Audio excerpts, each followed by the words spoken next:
सभी को राधे राधे। कैसे हैं आप सभी लोग। जैसा कि आप सभी को पता है कि हमारी पेड क्लास का पहला डेमो है और मैं कोशिश करूंगा आप सभी को बेस्ट से बेस्ट रिजल्ट देने की। और आप मुझे ये चीज़ पता है कि इस बार समझाने से आप लोग समझ जाओगे बहुत अच्छे से, क्योंकि एक एक चीज़ एक एक पॉइंट बहुत आराम से और बहुत अच्छे से रखने वाले हैं। ठीक है, चलिए कैसे हैं आप सभी लोग, जल्दी से एक बार कमेंट करके बता दीजिएगा। जो बच्चे अभी तक नहीं ज्वाइन हुए हैं, आर्ट क्लासेस पाठशाला का ऐप डाउनलोड कर लीजिएगा, ठीक है, और बैच में ज्वाइन हो जाइए। ठीक है, सभी को राधे राधे। जैसे कि हम टॉपिक स्टार्ट करेंगे प्रागैतिहासिक कला से। प्रागैतिहासिक जो कला है वो 30,000 ईसा पूर्व से, कब से, तो याद रखोगे 30,000 ईसा पूर्व से 5,000 या 3,000 ईसा पूर्व तक रही है। कब तक रही है? 5,000 या 3,000 ईसा पूर्व तक। उसके आगे अगर हम बात करते हैं विभिन्न देशों के बारे में, तो स्पेन, फ्रांस, दक्षिण रोडेशिया, पेरू, अलास्का, लास्को, कई सारी संसार की कई सारे देशों में जो ये आदिम युग की कई सारी चित्रित गुफाएं प्राप्त हुई हैं। और जैसे कि आप देख रहे हो, ठीक है, उसके अलावा अगर हम बात कर लेते हैं भारत की भारत की बात करते हैं तो होशंगाबाद, भीमबेटका, पंचमढ़ी, चक्रधरपुर, लखनिया, कोहबर, भंडरिया आदि कई स्थानों से हमको प्रागैतिहासिक चित्र प्राप्त हुए हैं।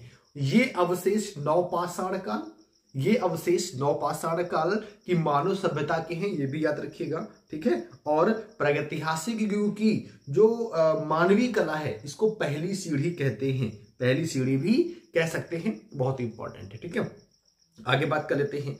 जैसे कि आप इस चित्र में देख रहे हो, इस चित्र में देख पा रहे हो कि भीमबेटका जो शैलाश्रय है, इसमें रायसेन, ये मध्य प्रदेश में भीमबेटका गुफा है। इसमें इस चित्र में क्या दिख रहा है? इस चित्र में ये दिख रहा है कि कवच पहने सैनिक और कुछ घुड़सवार सेना है।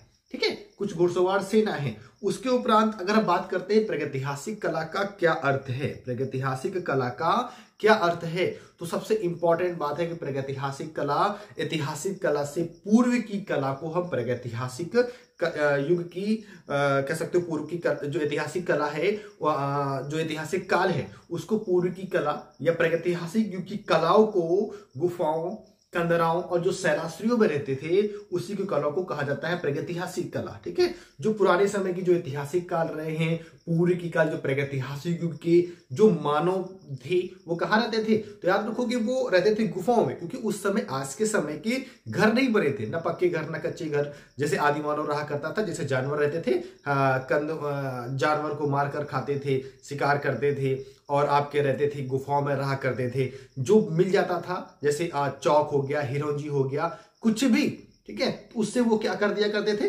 अपने अनुसार जो माइंड में आया उसको दीवारों में चित्रित कर देते थे। हिरौंजी हो गया, कोयला हो गया, ठीक है, A to Z, जैसे आप बचपन में किया करते थे। ठीक है, जो आपके हाथ में आया कोयला, जैसे आप लोग दीवारों में ईंट का भी प्रयोग करते हो। ठीक है, तो ये सब यूज किया करते थे। ठीक है, आगे अगर हम बात करते हैं, अब हम बात करते हैं आदि मानव का उद्भव आज से लगभग कितने वर्ष पूर्व आरंभ हुआ था। तो आदि मानव का जो उद्भव है आज से लगभग 30,000 या 40,000 वर्ष पूर्व प्लीस्टोसीन युग में हुआ था। कब हुआ था? प्लीस्टोसीन युग में हुआ था। अब इस युग के मानव ने विशेष रूप से जो पाषाण या प्रस्तर का ही प्रयोग किया। किसका किया? पाषाण या प्रस्तर का ही प्रयोग किया, और इस युग को पाषाण युग से नाम से जाना गया। किस नाम से? पाषाण युग के नाम से जाना गया है। अब इसमें इंपॉर्टेंट एक चीज है कि इस काल को कितने भागों में बांटा गया। इस काल को कितने भागों में? तो इस काल को 3 भागों में। पहला पूर्व पाषाण काल जो 30,000 से लेकर 25,000 ईसा पूर्व तक था।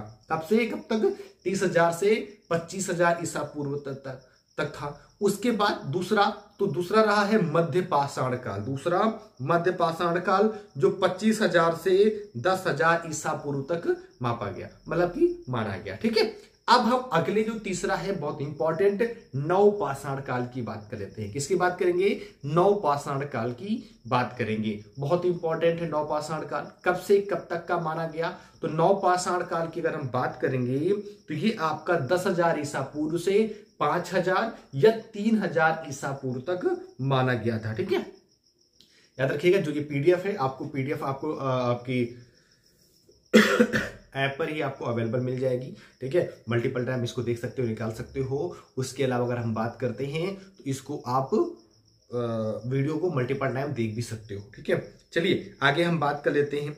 अब हम बात करेंगे पूर्व पाषाण काल की। किसकी बात करेंगे? पूर्व पाषाण काल की बात करेंगे। ठीक है, जो 30,000 ईसा पूर्व से लेकर आपका 25,000 ईसा पूर्व तक था। अब इस युग के मानव, जो आदि मानव था, वो कहाँ रहता था? तो वो रहता था गुफाओं में। ठीक है, और ये जो लोग हैं, इन लोगों की, इन गुफाओं के जो लोग हैं, जो लोक भाषा है, ठीक है, जैसे हम इसको, जैसे हम घर पे रह रहे हैं, तो ये हमारा जितने भी हमारी जो लोक भाषा है, लोगों की भाषा है, वो क्या कहोगे? घर है, हाउस है, मकान है।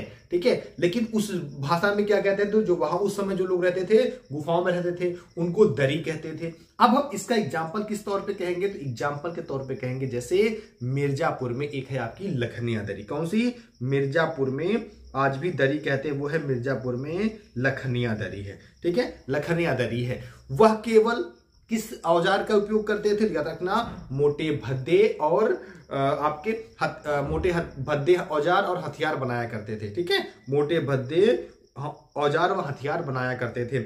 उसके आगे इस युग में अवशेष जो है कहाँ सबसे कम प्राप्त हुए हैं? भारत में कम प्राप्त हुए हैं। और दक्षिण भारत में अगर प्राप्त हुए तो कहाँ से?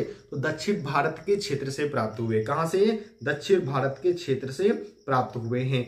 इंपॉर्टेंट चीज बता देते हैं आपको कि भारत में सर्वप्रथम रॉबर्ट ब्रूसफूट नामक के एक अंग्रेज थे, भूवैज्ञानिक थे। ठीक है, एवं पुरातत्ववेत्ता थे। इन्होंने प्रस्तर युग के औजार की जो खोज है 1863 ईस्वी में मद्रास के पास पल्लावरम नामक स्थान से किया था। पल्लावरम नामक स्थान पर किया था। क्लियर है? आगे अब हम बात करते हैं और भी इंपॉर्टेंट आपका। चलिए, वो किस पर निर्भर थे? देखिए, अगर आपको हम जंगल में छोड़ दें, ठीक है, अगर हम आपको जंगल पे छोड़ दें तो आप किस पर निर्भर हो जाओगे? ये बताओ। खाने के लिए ना आपको हम कुछ भी ना दें तो आप किस पर निर्भर हो जाओगे? तो आखेट पर, शिकार पर। ठीक है, इसी तरह ये भी आपके आखेट पर निर्भर थे। भोजन में क्या खाते थे? आप मानते हैं आप शाकाहारी हो, अगर आपको हम जंगल में छोड़ दें, ठीक है, और खाने के लिए कुछ ना हो इस टाइम जैसे, ठीक है, अमरूद वगैरह तो मिल जाएंगे लेकिन आम वगैरह कुछ भी ना हो, तो आप क्या करोगे? तो मांस का यूज करोगे। ठीक है, मांस का, कच्चा मांस, खुद को जीने के लिए आप किसी भी चीज का उपयोग करोगे। तो जैसे मांस, ठीक है, कंदमूल, जो फल हैं उसका उपयोग करता था वो। ठीक है, अब बात करते हैं आग का आविष्कार कब हुआ। तो याद रखो कि आग का लगभग आविष्कार आपका इसी में हो गया था, इसी युग में हो गया था, पीकिंग मानव के द्वारा इस युग में हो चुका था। ठीक है, इसके द्वारा आग का आविष्कार पीकिंग मानव के द्वारा इस युग में हो चुका था, जिसका प्रमाण बीन में झाकोडियन गुफा से प्राप्त भी होता है। ठीक है, उसके अलावा लेकिन आग का आविष्कार हो गया था, लेकिन वह इससे क्या थे? अपरिचित थे, वह इसको जानते नहीं थे, जिसके कारण वे क्या करते थे? कच्चा मांस को ही खाते थे। जिसके कारण ये कच्चा मांस को ही क्या करते थे? यूज करते थे, खाते रहते थे। उसके पास कोई रहने का स्थान नहीं था। उनका जीवन क्या था? घुमक्कड़ था, बदोश था और खाना बदोश था। यानी कि वो क्या करते थे? खाना खाते थे, घूमते थे, शिकार करते थे, खाना खाते थे, घूमते थे, शिकार करते थे। भाई आपको जंगल में छोड़ दे बिना फोन, बिना मोबाइल, बिना किसी चीज के, तो आप क्या करोगे? खाओगे, पियोगे, सोगे, शिकार करोगे। यही करोगे ना? यही करोगे ना बेटा? ठीक है, यही करोगे। अब आगे हम बात कर लेते हैं मध्य पाषाण काल की। मध्य पाषाण काल आपका 25,000 से 10,000 ईसा पूर्व तक रहा। 25,000 से 10,000 ईसा पूर्व तक रहा है। और सर्वप्रथम की अगर हम बात करते हैं तो C.L. कार्लाइल द्वारा 1867 में विंध्यन क्षेत्र में लघु पाषाण उपकरण खोजे जाने से, ठीक है, हुई मानव अपने औजार को अधिक सुडौल और ज्यामितीय रूप प्रदान किया था। ठीक है, ज्यामितीय रूप प्रदान किया। और उनके जो छोटे औजार थे वो क्या थे? माइक्रोलिथ थे, मतलब छोटे औजार थे, वो बहुत ज्यादा विशेष थे, प्रमुख थे। ये किस समय में थे? तो याद रखोगे मध्य पाषाण काल में था, जो 25,000 से 10,000 ईसा पूर्व के मध्य रहा है। अब हम इसमें बात करते हैं कि इस काल के जो कार्डिजाइट पत्थर के स्थान पर जैस्पर, चर्ट, फ्लिट इत्यादि पत्थरों का उपयोग होने लगा था या प्रयुक्त होने लगा था। भारत का सबसे बड़ा मध्य पाषाणिक स्थल कहां पर है? तो भारत का सबसे मध्य पाषाणिक स्थल बात करते राजस्थान के भीलवाड़ा जिला, राजस्थान का भीलवाड़ा जिला कोठारी नदी के तट पर बागौर भारत का सबसे बड़ा मध्य पाषाणिक स्थल है। ठीक है, और वहीं उसके अलावा राजस्थान के बागौर से ही हमको और चीजें प्राप्त हुई हैं, जैसे राजस्थान के बागौर से ही मध्य प्रदेश व आदमगढ़ से पशुपालन का प्राचीनतम साक्ष्य हमको मध्य पाषाण काल से ही प्राप्त होता है। और इस काल में सबसे अधिक चित्र हमको किस गुफा से प्राप्त हुए हैं? तो याद रखोगे भीमबेटका की गुफा से प्राप्त हुए हैं। ठीक है, किस गुफा से? भीमबेटका गुफा से प्राप्त हुए हैं। अब बात कर लेते हैं हम नवपाषाण। ठीक है, नवपाषाण काल की बात करते हैं, बहुत इंपॉर्टेंट है। नवपाषाण काल जो 10,000 ईसा पूर्व से 5,000 या 3,000 ईसा पूर्व तक रहा है। कब से कब तक रहा है? याद रखोगे नवपाषाण काल आपका 10,000 ईसा पूर्व से 5,000 या 3,000 ईसा पूर्व तक रहा है। और भारत में नवपाषाण काल के सबसे पुरातत्व खोज जो प्रारंभ करने का जो श्रेय जाता है डॉक्टर प्राइमरोज को जाता है। किसको जाता है? तो डॉक्टर प्राइमरोज को जाता है। इन्होंने 1842 में कर्नाटक के लिंगसुगुर नामक स्थान से इस काल के उपकरण खोजे थे। ठीक है, कहां से? तो कर्नाटक के लिंगसुगुर एक स्थान है, कहां पर? कर्नाटक में 1842 में यहां से इन्होंने उपकरण खोजे थे। अब यहां से और क्या प्राप्त होता? एक गोल यंत्र नर्मदा नदी की घाटी से प्राप्त हुआ है। ठीक है, क्या प्राप्त हुआ है?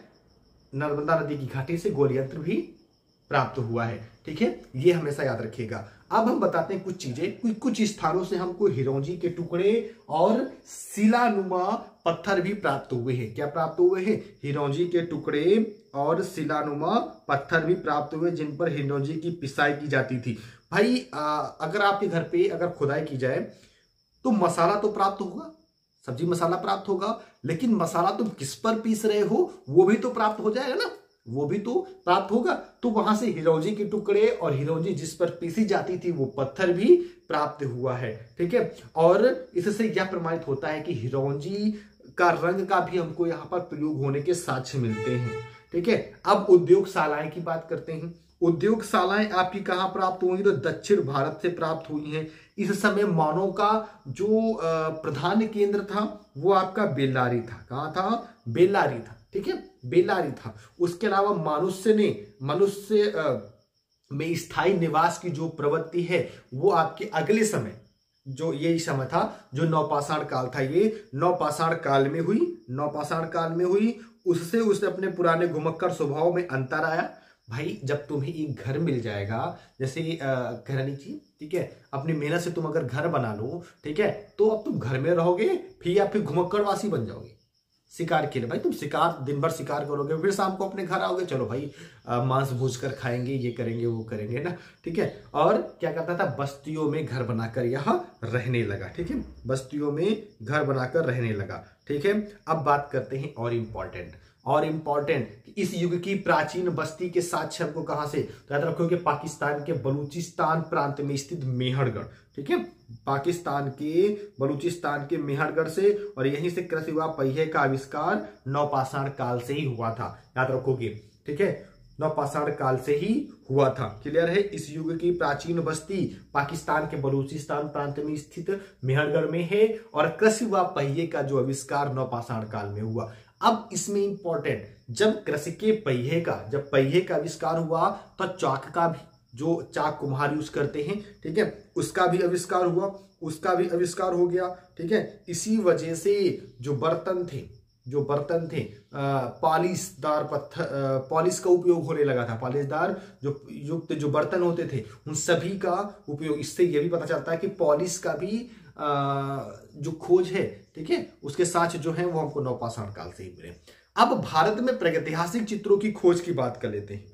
ठीक है, तो भारत में प्रागैतिहासिक कला जो काल है उस चित्रकला की खोज का जो शुभारंभ है वो सर्वप्रथम किसको जाता है? तो अंग्रेजों ने किया था। इसने अंग्रेजों ने किया, आर्चिबाल्ड कैम्पबेल कार्लाइल तथा जॉन कॉकबर्न को। ठीक है, प्रागैतिहासिक चित्रों का श्रेय दिया जाता है सबसे पहले। ठीक है, प्रागैतिहासिक चित्रों का खोज का जो श्रेय है वो दिया जाता है। इन दोनों ने सन 1880 ईस्वी में कैसर की पहाड़ी, कहां पर? कैसर की पहाड़ियों के चित्रों को दिया और मिर्जापुर के निकट विंध्य क्षेत्र में जो स्थित है। ठीक है, उसके अलावा कार्लाइल की जो खोज है उसका विवरण कहीं पर प्रकाशित नहीं हो सका, केवल उसकी सूचना किसको, तो proceeding of the Asiatic society of Bengal फरवरी 1883 को पृष्ठ संख्या 49 को दी गई थी। ठीक है, पृष्ठ संख्या 49 में दी गई, परंतु कॉकबर्न की खोज का सचित्र वैज्ञानिक विवरण एशियाटिक सोसाइटी ऑफ बंगाल के जर्नल में सन 1883 ईस्वी में प्रकाशित हुआ था। ठीक है, हुआ था। ये चित्र घोड़मंगर नामक शैलाश्रय में मिले थे।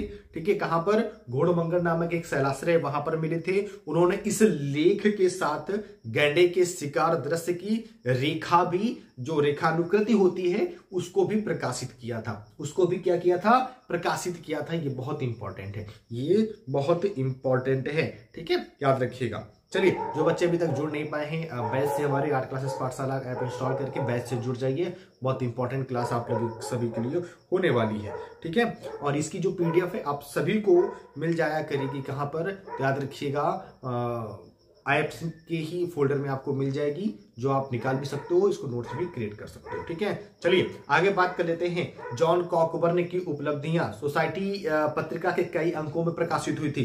सोसाइटी के कई अंकों में प्रकाशित हुई, जिसमें मिर्जापुर के जिले जेटियर में यहाँ की जो चित्रमय गुफाओं को आदिमानव का सर्वप्राचीन निवास बताया गया है। ठीक है, निवास बताया गया है, याद रखिएगा। ठीक है, और उन्हें लौह फलक से युक्त चित्रित भाला तथा आखेट का दृश्य अंकित मिला। इसके प्रागैतिहासिक चित्रों की क्रमिक खोज का इसमें ब्यौरा भी दिया गया है। ठीक है, क्रमिक खोज का ब्यौरा भी दिया गया है। वहीं 1909 में 1909 ईस्वी में, मतलब कि इंपीरियल आपके गैजेटियर को जो कार्लाइल के द्वारा खोजे गए जो कैमूर क्षेत्र के शैल चित्रों की पुनः समीक्षा की गई थी। तो याद रखो कि कब, 1909 में इंपीरियल गैजेटियर में कार्लाइल के द्वारा खोजे गए कैमूर क्षेत्र के शैल चित्रों की पुनः समीक्षा की गई। उन्हें नवपाषाण काल का बताया गया। ठीक है, नवपाषाण काल का बताया गया और 5000 वर्ष के आसपास इसको अनुमानित किया गया था। ठीक है, इसको क्या किया गया, अनुमानित किया गया था। चलिए आगे बढ़ते हैं। इसमें 1892 में एफ फॉसेट ने अपने एक लेख में दक्षिण भारत के बेलारी, जो कर्नाटक है, वहां से प्रागैतिहासिक शैल का परिचय दिया। ठीक है, और 1902 में एच फ्रैग का सचित्र लेख इंडियन एंटिक्वेरी में प्रकाशित हुआ। ठीक है, एंटिक्वेरी में प्रकाशित हुआ। और 1907 में जब बांदा जिले में आईसीएस अधिकारी सीएस सिल्वरराट का एक जब लेख प्रकाशित हुआ, तो जिसमें उन्होंने बांदा क्षेत्र में कॉकबर्न के द्वारा देखे गए स्थानों से भिन्न कई सारे अन्य स्थानों का भी इन्होंने उल्लेख किया था। ठीक है, 1907 में बांदा जिले में। ठीक है, याद रखिएगा, ये वेरी मोस्ट इंपॉर्टेंट है। वहीं पर अगर हम बात करते हैं अगले पॉइंट की, तो अपने लेख में उन्होंने 2 रेखा चित्र भी दिए थे। अपने लेख में उन्होंने क्या किया, 2 रेखा चित्र भी दिए, जिसमें से एक घोड़े को लेकर पैदल चलते हुए आदमियों, दूसरा बिना पहिए की बैलगाड़ी का था। क्या था, पहला चित्र जो था वो घोड़े को लेकर पैदल चलते हुए आदमियों का था, दूसरा जो चित्र था बिना पहिए की बैलगाड़ी का रहा है, जो वेरी मोस्ट इंपॉर्टेंट। वहीं 1910 में CW एडरसन द्वारा सिंघनपुर छत्तीसगढ़ के महत्वपूर्ण शैली चित्रों की खोज हुई थी, और एडरसन महोदय ने अपने सहयोगी CJ वेल्डिंग के साथ रायगढ़ के लेकर माठ नदी तक यहां पर सर्वेक्षण किया था। कहां से, एडरसन महोदय ने अपना सहयोगी, जिनका नाम था CJ वेल्डिंग, उनको साथ में लेकर रायगढ़ से लेकर माठ नदी तक, ठीक है, उन्होंने क्या किया था, सर्वेक्षण किया हुआ था। ठीक है, उसके बाद एडरसन महोदय ने शोध लेख जो journal of Bihar and Orissa research society के सितंबर 1918 ईस्वी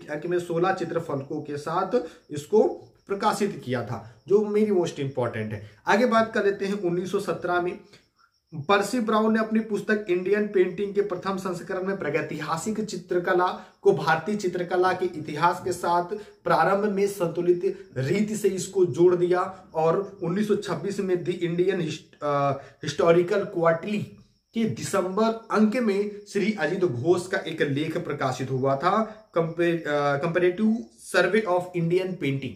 comparative survey of Indian painting शीर्षक से प्रकाशित हुआ, जिसमें प्रागैतिहासिक चित्रों की समीक्षा की गई थी। वेरी मोस्ट इंपॉर्टेंट है ये पॉइंट। आगे बात कर लेते हैं, बहुत इंपॉर्टेंट पॉइंट आपके लिए हमने रखे हुए यहाँ पे। देखिए 1931 ईस्वी में अमरनाथ दत्त की a few prehistoric relics and the rock painting of Singhanpur Raigarh state CP India पुस्तक प्रकाशित हुई। ये बहुत इंपॉर्टेंट पॉइंट है, ठीक है।